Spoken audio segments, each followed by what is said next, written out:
The framing of the U.S. Constitution and the distribution of power. The compromises. We've already talked about one of the main compromises that came out of the Constitutional Convention, the idea that we needed to have a separation of powers with checks and balances in place in order to keep from having a monarchy or a tyranny of a government. Here are three more compromises which were very important which came out of the Constitutional Convention. Federalism, the Great Compromise, and the Three-Fifths Compromise. So let's talk about each of these separate. The first question we had was how strong is central government? The name of the game here was compromise. Remember that we had 55 competing interests coming together within the 55 delegates to the Constitutional Convention. We already talked about how they were very similar, but they were also very different. In the room, you had representatives from northern states and southern states. Some people came from big states, some from small states.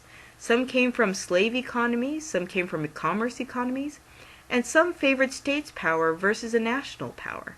So although they had a lot in common, they represented very different interests in many different situations, and so they had to figure out how they were going to create a government in which they could all be happy with. Why do they have to compromise? Of course, these were very powerful individuals coming together who probably weren't used to doing a whole lot of that. However, they realized that they couldn't achieve their goals alone. And a lot of the states, particularly the smaller ones, noted that getting some power was better than getting no power, and they'd have to work together if they were going to come up with something which gave them some power at all. So the first compromise was the idea of federalism. Federalism is when you have a political system in which power is divided between central and regional units. Now, this is where I want to make the distinction between federal and national. Federal and national do not mean the same thing. What a federal government is, a federal system is when you have the central government coupled with the state government together. Think about your postal system. It really is run out of the central government, but you have your local mail carrier in your state and in your town. And so if you think about the two systems working together, that's when you get federalism. And this idea of federalism was that we were going to give power both to the states and to the nation. And by splitting up the power, we'd be able to create a system which operates on two tiers at the same time. Contrast this with a confederation. What a confederation is something which practices confederalism. And what that is a political system in which the states hold all of the power. And so you don't really have a national or central umbrella government which is going to share power or have power of its own, which it shares with the states, but the states themselves hold all of the power in a confederation. So who would be interested in this particular type of compromise? Well, we had our earliest version of political parties at the time. We had the Federalists and the Anti-Federalists. The Federalists were those who favored a very strong central government. They wanted federal powers to be given to a strong umbrella which would take care of all of the states. And these are those who would later on be supporters of the Constitution during its ratification. The Anti-Federalists, on the other hand, were very interested in strong state power. They were very afraid of having a very weak government at the state level and a strong central government which would usurp all of the state's powers. Instead, they wanted a very weak central government which would allow the states to work together but not do much else. Small states versus large states were another issue. While we had an issue previously with federalism of wanting states' power versus power given to a central government, there were those who came from small states and large states who had different opinions about what type of government they had to have. Everyone wanted to create the rules in their favor, and so you can imagine that a large state would have very different interests than a small state. Now, the goals of the different states coming together were to craft the rules in their favor. They needed to make sure that whatever rule they created was going to benefit them. And so if you were coming from Rhode Island, you had very different ideas of what was going to be an interest for you than if you were coming from a larger state like Virginia. And so this is where this idea of rules came in.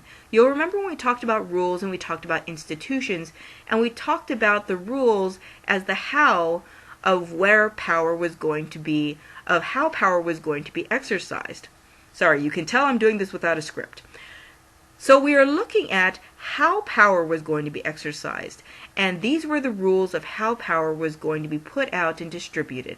And so the small states versus large states came together, and they said we need to compromise on how we were going to do this. There are a couple of different plans we want to put forth on how government should be structured. So we came up with two competing plans. We had this federalist system. Okay, that was our first compromise. We're okay with that. The states are going to get power, and the national and central government is going to get power too. But how much power are we going to allot amongst the states? And how are we going to divide up this power? And so the states came up with two different types of plans, the Virginia plan and the New Jersey plan. And you can guess which favored the large states and which favored the small. The first plan was the Virginia plan. This was put forth by James Madison. He was actually the main writer of this plan. However, it was presented by Edmund Randolph. This was because, actually unbeknownst to a lot of people, James Madison was much more of a writer than he was a public speaker. And so while he was very famous for writing a lot of the literature which we know from the early time period, he actually was not big on getting up in front of his fellow 55 delegates and presenting to them. So he wrote it up, and Edmund Randolph was one who presented this. The Virginia plan's view of power was that there would be a strong national government.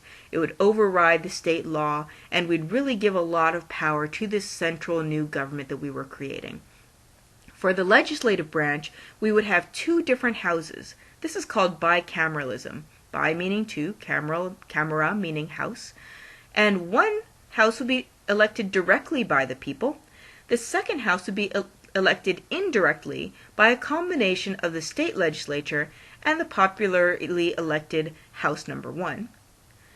The number of representatives was going to be determined by who paid the most taxes. If you paid more taxes, then you got more representatives. So of course this was going to benefit the larger states. Virginia, Massachusetts, and Pennsylvania paid the most taxes because of course they would be the largest, and so they'd be able to form a majority easily. Those three states alone would be able to carry a majority decision in the House of Representatives, in the two houses, both of them, because they would have paid the most taxes at the time. And if it's confusing to think of Massachusetts, remember that at the time, Massachusetts actually included the whole territory which we now call Maine. So while we think of Massachusetts as a small state now, it was actually a very large state back then with much more land holdings than it currently has.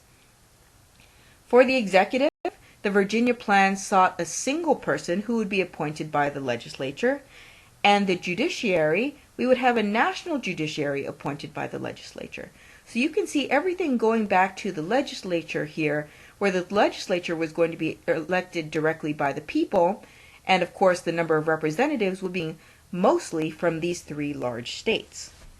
And so we get applause from the whole large state part of the room, where all of the delegates from the large states think this is a fabulous idea, we should absolutely go with this. And then we get from the smaller states, with William Paterson bringing up the New Jersey plan. In the New Jersey plan, power was distributed by giving as much power to the states as possible, really retaining the power within the state's infrastructure. We would enforce the Articles of Confederation, not recreate something brand new, but enforce this firm league of friendship that we had going on before. And we would have a national government, but it would be dependent on the states for the funding. And so the national government would really be something which was subservient at the time. The legislature that we were going to create was only going to have one house. So this was unicameralism. And that one house, in that one house, each state would have one vote. The delegate got to be chosen by the state legislature. And all the congressional acts would be supreme law of the land because each state would have their input, which would be weighed equally. The number of representatives would be flat. It's one each. Wouldn't matter how many people paid taxes or how large or small your state was. Everyone would get one vote. And so naturally this would benefit the smaller states. There were many more smaller states than larger states, so they could actually band together to block what the larger states wanted. Their executive would be a multi-person executive appointed by the legislature. So think of a president, but with multiple presidents who would be part of the executive branch. And the legislature, which was again made up of one representative from each state, would appoint this person. And so we get applause from the smaller state side of the room, where they say, this is a fantastic idea, we should go forth with this.